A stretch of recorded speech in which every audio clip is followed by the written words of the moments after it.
A senhora, quando era criança, sumiu na mata por 17 dias e foi encontrada toda enrolada em cipó e tatuada. Quem fez isso com a senhora? 3 seres azuis.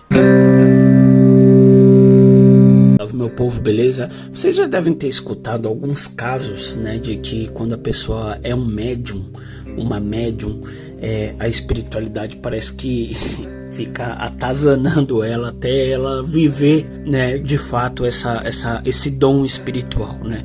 E esse é o caso do vídeo de hoje, de uma mulher chamada Zeneida Lima. Ela foi escolhida para ser um pajé, foi atormentada aí até ela aceitar. Eu vou contar todos os detalhes depois da vinheta.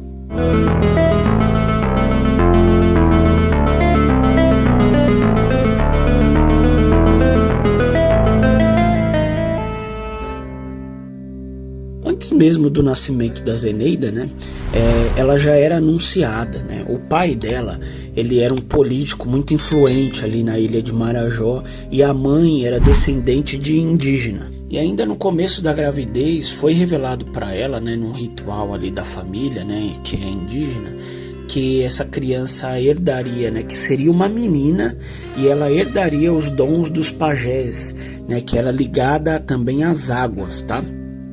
E aí no dia 21 de julho de 1934 nasceu a Zeneida no quarto da fazenda da família, né? E logo depois do nascimento, né, a mãe teve novas dores de parto, né, alguns dias depois ali, e ela expeliu ali uma esfera, né, uma espécie de uma esfera ali sem membros, né, mas tinha olhos, boca, nariz, e ainda se movia por algum tempo, um curto espaço de tempo. E depois, quando constataram ali que essa esfera, né, tinha morrido, não se movia mais, eles enrolaram e colocaram no rio, como era de costume na época para os povos ali, pelo menos entre a família ali da mãe da Zeneida, né? E aí, assim que ela nasceu, foi informado, né, a mãe, né, da Zeneida, que a menina devia ser entregue ao pajé, para que ela se tornasse uma pajé e que cumprisse a sua missão, né, as ordens dos espíritos, né? E se caso ela fugisse desse destino dela, os espíritos maus da floresta iam atormentar ela. E a Zeneida, ela é bisneta, né, de pajé. E são pajé também ligado às águas, né, como foi anunciado que ela seria, né? Eles têm esse poder de viajar pelo fundo dos rios e lagos, né?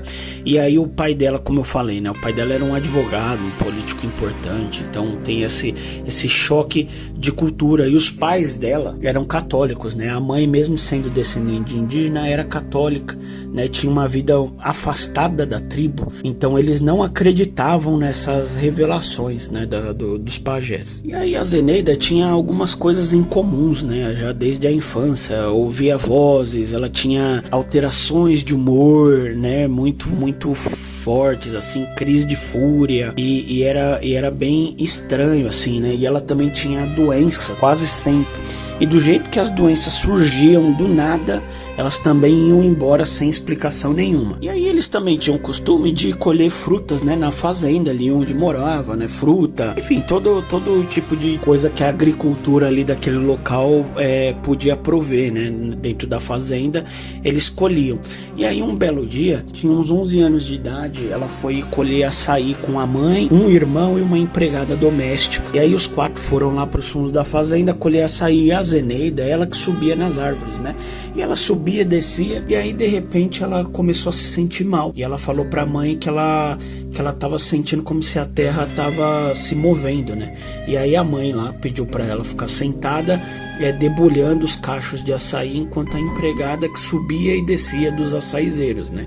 E aí quando ela estava sentada, ela notou uma brisa, como se fosse uma nuvem muito estranha, parou do lado dela. E aí quando parou do lado dela, assim, bruscamente, ela olhou, ela viu seres, né, da pele azul. E aí eles tinham os olhos como se fosse de peixe, sabe, assim, meio separado, e tinha sobra de pele no rosto. Eram sujeitos assim meio estranhos, mas o corpo deles era de humano, apesar do rosto rosto parecer de peixe, o corpo era de humano. E aí eles ofereceram para ela um cacho de frutas vermelhas, e aí ela negou. E ao mesmo tempo que ela negou, ela começou a sentir uma queimação no corpo todo, né? E segundo relatos dela, parecia que tinham passado pimenta no corpo dela. E aí ela teve um apagão. E aí quando ela retomou a consciência, ela se viu no topo de um coqueiro do lado oposto da fazenda onde ela estava momentos antes, né? E aí os 3 seres, né? Eram 3 seres, tá? De pele azul, eles voltaram a oferecer frutas vermelhas para ela. E aí mais uma vez ela negou e aí ela teve um outro apagão. Nesse meio tempo, né? A mãe e as pessoas que estavam ali, elas notaram o desaparecimento da Zeneida, né? Ela desapareceu, ela foi fisicamente, ela não foi só em pensamento, né? Pro topo dessa árvore. E aí todo mundo começou a fazer a busca ali na área da mata, né? Todos os capatazes e tudo mais. E nesse meio tempo conseguiram chamar o pai que estava na cidade, né? Não estava na fazenda. E aí veio toda a força ali, né? De pessoas que poderiam até as fazendas vizinhas se juntaram para procurar a menina.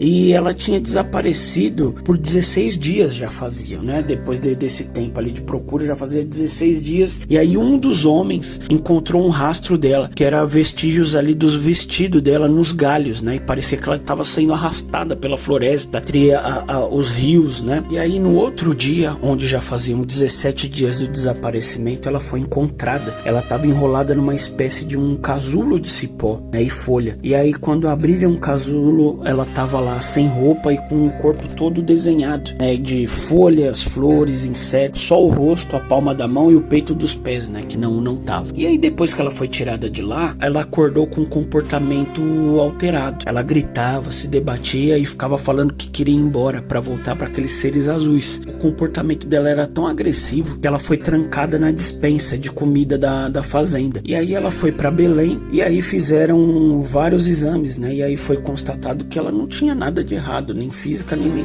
mentalmente. E aí a família começou a entender que poderia ser algo sobrenatural, tal qual os pajés da tribo da mãe da Zeneida já tinha avisado. E aí eles resolveram chamar o pajé. E aí o pajé, assim que olhou para Zeneida, falou que ela estava possuída pelos espíritos da floresta. E para ela se livrar disso, ela teria que fazer uma pagelança, né? O pajé também falou que a Zeneida tinha vindo com um dom e que precisaria ser lapidado para que ela pudesse se tornar uma curandeira, né? Durante 1 ano e 6 meses, a Zeneida teria ficado aos cuidados desse pajé, né? O pajé de Salvaterra, onde ela teria sido submetida aos rituais, e foi assim que ela foi iniciada nos mistérios dos Caruanas, né? Caruanas são entidades ali que essa tribo acredita, né? Que as são entidades da floresta. E aí ela ficou um tempo lá na floresta. Ela sofreu preconceito dentro da própria família também depois desse tempo, né? Ela retornou, né, para casa, porque a família ainda se mantinha católica, né?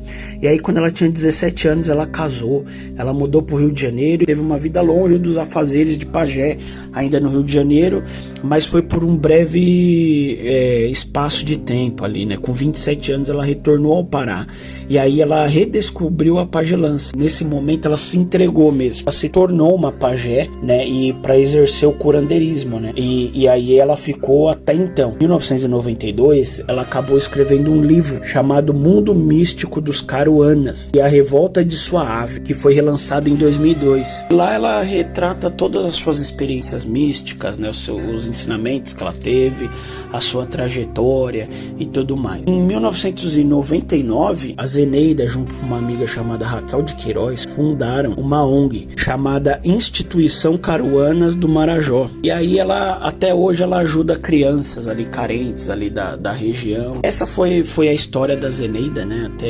Até ela aceitar cumprir com essa missão, né? Esses casos sobrenaturais, a pessoa ficar 17 dias sumida das matas e nem sabe, né, o que houve, né, até ela se entregar aos espíritos bons da floresta, né? E aí, o que você acredita? O que você acha, né? Eu acredito piamente em todas essas coisas. E você, acredita ou não? Vou ficando por aqui, até semana que vem. Falou, fui.